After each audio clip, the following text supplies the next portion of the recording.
أقر وأنا في كامل قواي العقلية إني هدافع عن الشعب المصري ضد الظلم والقهر، ضد السلبية والاستعباد والفساد، ضد كل حاجة ممكن تسلب حقوقه، وأخيرا ضد العدوان.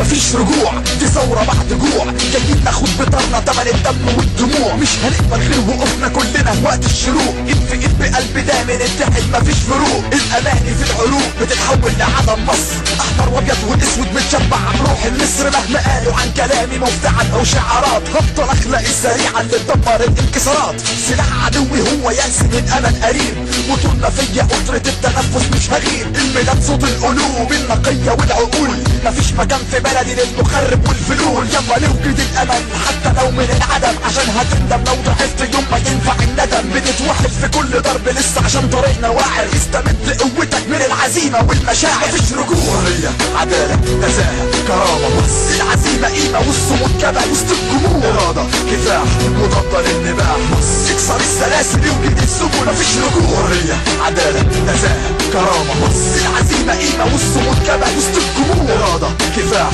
مضادة للنباح، بص اكسر السلاسل يوجد السبل. مش هتقبل الورود، مش هينطفي الصمود، مش هيبطل حفيدي يحكي اللي عمله الجدود. انت فضل المقاومة دي ما يعرفش الهزار، نسترد كل حق خلاص بقى القرار. مفيش هروب مفيش فرار، قبل راية الانتصار، قبل ما السعادة تتولد في كل دار ودار، قبل ما كل ارض بور في مصر تتحول خضار، قبل ما ابدا ارسم وش مبتسم على الجدار. تنتصر او تندفن ليك حرية الاختيار، انا عن نفسي هبني نفسي وانا بعدل المسار. هفك اسر كل روح سكينة في المغارة، مفيش مجال نشك او نكون ساعات حيارة.